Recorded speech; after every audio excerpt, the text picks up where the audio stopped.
Doctor Maurice بوکائلے France کے نامور surgeon, محقق اور متعدد کتابوں کے مصنف ہیں۔ خصوصاً ان کی کتاب بائبل، قرآن اینڈ سائنس نے عالمگیر شہرت حاصل کی ہے اور دنیا بھر کے علمی حلقوں میں اسے خاص وقت دی جاتی ہے۔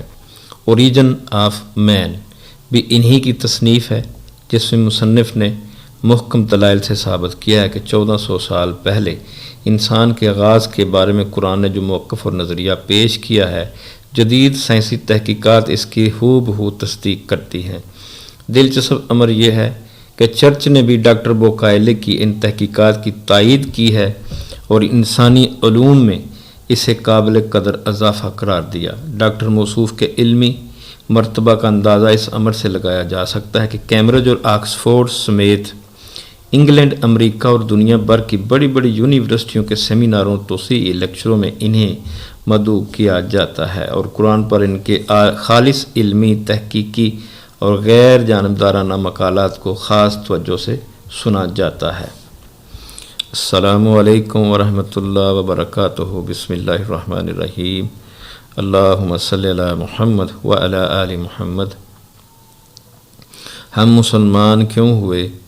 آج کی شخصیت ڈاکٹر موریس بوکائلے کا تعارف لے کر آپ کی خدمت میں حاضر ہوں۔ تو آپ سے درخواست ہے کہ میرا یوٹیوب چینل سبسکرائب کر دیں اور بیل آئیکن بھی پریس کر دیں اور غیر جانبدارانہ مقالات کو خاص توجہ سے سنا جاتا ہے اور یورپ کے کتنے ہی نامور اسکالر ان کے ہم خیال ہو گئے ہیں کہ قرآن حضرت محمد صلی اللہ علیہ وآلہ وسلم کی تصنیف نہیں ہے بلکہ الہامی کتاب ہے۔ اس کے برعکس وہ مسیحی اسکالر اور متعصب مذہبی حلقے جو اسلام اور پیغمبر اسلام کے خلاف یک طرفہ پروپیگنڈا میں مصروف رہتے تھے، ڈاکٹر بوکائلے کی ان تحقیقات پر سخت برہم بھی ہیں اور خوفزدہ بھی، جو موصوف نے بائبل، قرآن اور سائنس اور انسانی آغاز کے بارے میں پیش کی ہیں۔ ان کی یہ مشکل بھی ہے کہ ڈاکٹر بوکائلے نے اسلام قبول کرنے کا اعلان نہیں کیا اور وہ اپنے آپ کو راسخ العقیدہ مسیحی قرار دیتے ہیں۔ کچھ عرصہ پہلے مکہ مکرمہ کے اخبار العالمی عالم الاسلامی کے ایک نمائندہ خصوصی نے پیرس میں ڈاکٹر موریس بوکائلے سے تفصیلی انٹرویو کیا تھا، جو انگریزی میں منتقل ہو کر یقین انٹرنیشنل کراچی میں شائع ہوا تھا۔ اس کی اہمیت کے پیش نظر ذیل میں اس کا ترجمہ دیا جا رہا ہے۔ آپ نے قرآن کا غیر معمولی تحقیقی مطالعہ کیا ہے، اس کا خیال آپ کو کیسے سوجا؟ عام اہل فرانس کی طرح ابتدا میں میری رائے بھی یہی تھی کہ قرآن حضرت محمد صلی اللہ علیہ وسلم کی تصنیف ہے اور بلا شبہ وہ زبردست صلاحیتوں کے حامل نابغہ انسان تھے، لیکن تعلیم سے فارغ ہو کر جب میں نے سرجن کی حیثیت سے باقاعدہ پریکٹس شروع کی اور اپنے مسلمان مریضوں اور واقف کار اہل اسلام سے گفتگویں ہوئیں تو انہوں نے مجھے احساس دلایا کہ قرآن اور پیغمبر اسلام کے بارے میں میری معلومات سطحی اور ناقص ہیں۔ ثبوت میں انہوں نے ایسے شواہد پیش کیے کہ مجھے اپنے بعض خیالات پر نظر ثانی کرنی پڑی اور میں اس نتیجے پر پہنچا کہ فرانس کے اساتذہ، مذہبی رہنما، مصنفین، صحافی اور ریڈیو ٹی وی کے تجزیہ نگار سب اسلام اور پیغمبر اسلام کے بارے میں جھوٹ اور مبالغہ انگیزی اور فریب کاری سے کام لیتے ہیں۔ اس صورتحال پر میں بہت پریشان ہوا اور بالآخر ایک حل ذہن میں آیا کہ مجھے عربی زبان سیکھنی چاہیے اور اس کی مدد سے براہ راست قرآن کو سمجھنے کی کوشش کرنی چاہیے۔ چنانچہ اس وقت جب میری عمر 50 سے تجاوز کر چکی تھی، میں نے 2 سال کا عرصہ عربی زبان و ادب پر عبور حاصل کرنے کے لیے وقف کر دیا اور پھر جب قرآن کو سمجھا اور اس کے مطالب پر غور و فکر کیا، اس نتیجے پر پہنچنے میں مجھے کوئی دقت پیش نہ آئی کہ یہ کتاب واقعتاً خدا کا کلام ہے اور محمد صلی اللہ علیہ وآلہ وسلم اللہ کے سچے پیغمبر ہیں۔ آپ سائنسدان ہیں اور آپ نے انسان کے آغاز کے بارے میں خاصی تحقیق کی ہے۔ اتفاق سے آج کل دنیا بھر میں ڈارون کی پہلی 100 سالہ تقریبات منائی جا رہی ہیں۔ براہ کرم ہمیں بتائیے کہ آپ ڈارون کے نظریہ ارتقاء کے بارے میں کیا کہتے ہیں؟ میں ڈارون کے نظریہ ارتقاء کا سخت مخالف ہوں۔ یہ قطعی طور پر مفروضوں پر مبنی ہے اور اس کی کوئی سائنسی بنیاد نہیں ہے۔ یہ نظریہ کہ انسان نے حشرات الارض سے بتدریج ارتقاء کی منزلیں طے کی ہیں کسی سائنسی تحقیق پر مبنی نہیں۔ حقیقت یہ ہے کہ ڈارون کے نظریات ایک مادہ پرست ذہن کے گمراہ کن اور عیارانہ تخمینوں کے سوا کچھ نہیں۔ چنانچہ میں نے اپنی تازہ کتاب اوریجن آف مین میں ڈارون کے نظریہ ارتقاء کو باقاعدہ سائنسی تحقیق اور حوالوں سے باطل اور غلط ثابت کیا ہے۔ آپ کا کیا خیال ہے کہ ڈارون خود بھی اپنی فکر کی کمزوری سے آگاہ تھا؟ جی ہاں، میرے خیال میں وہ خود بھی جانتا تھا کہ اس کے نظریات کی کوئی بنیاد نہیں۔ مادہ پرستی کی دنیا میں اس قسم کی بے شمار مثالیں موجود ہیں کہ خدا کے منکر سائنسدان اور اسکالر عموماً غلط اور بے بنیاد نظریات پیش کرتے ہیں۔ وہ خود بھی جانتے ہیں کہ وہ خلق خدا کو دھوکہ دے رہے ہیں، مگر کمال ڈٹائی سے اپنے کمزور لا یعنی دلائل پر ڈٹے رہتے ہیں۔ میں نے اپنی متذکرہ کتاب میں اس نوعیت کے کتنے ہی نظریات کی دھجیاں بکھیری ہیں، اور ستم ظریفی یہ ہے کہ ان کے پیش کرنے والے بعض سائنسدان اور اسکالر نوبل انعام یافتہ ہیں۔ ہم آپ سے معلوم کرنا چاہتے ہیں کہ کیا فرانس سے باہر بھی کسی ملک میں آپ کے خیالات کو پذیرائی حاصل ہوئی ہے؟ جی ہاں، تھوڑا ہی عرصہ پہلے شمالی اور مغربی افریقہ کے کئی ملکوں کا دورہ کر کے آیا ہوں۔ مجھے میری کتاب بائبل، قرآن اور سائنس کے حوالے سے لا تعداد پر ہجوم اجتماعات میں خطاب کی بار بار دعوت دی گئی۔ یہ اجتماعات اعلیٰ تعلیم یافتہ نوجوان اور اسکالروں پر مشتمل تھے، اور ان میں باخبر جہاں دیدہ اساتذہ اور علماء نے میرے خیالات پر کھلے عام تنقید کی، جس کے جواب میں بالآخر وہ میرے ہم خیال ہو گئے، اور ان گنت طلباء اور علماء نے باقاعدہ ملاقات کر کے مجھے مبارکباد دی اور اعتراف کیا کہ میری گفتگو سن کر وہ پہلی بار قرآن کے تصور تخلیق کائنات اور نظریہ خلق انسان کے قائل ہوئے ہیں۔ ان میں سے بعض مسلمانوں نے بے تکلفی سے اقرار کیا کہ میرے لیکچر سن کر اور میری کتابیں پڑھ کر ان کا ایمان از سر نو تازہ ہوا ہے، اور اب وہ پکے بعمل مسلمان بن گئے ہیں، اور عبادات میں واقعتاً انہیں سرور ملتا ہے۔ انہوں نے بتایا کہ اس سے قبل وہ یورپ کے مادہ پرست فلسفیوں اور سائنسدانوں کے گمراہ کن نظریات کو صحیح سمجھتے تھے، جس کے نتیجے میں وہ تشکیک اور بے یقینی میں مبتلا ہو کر رہ گئے تھے۔ انسان کے بارے میں سائنس کا دعویٰ کیا ہے، اور اس سلسلے میں آخر سائنس اور مذہب میں تصادم کیوں ہے؟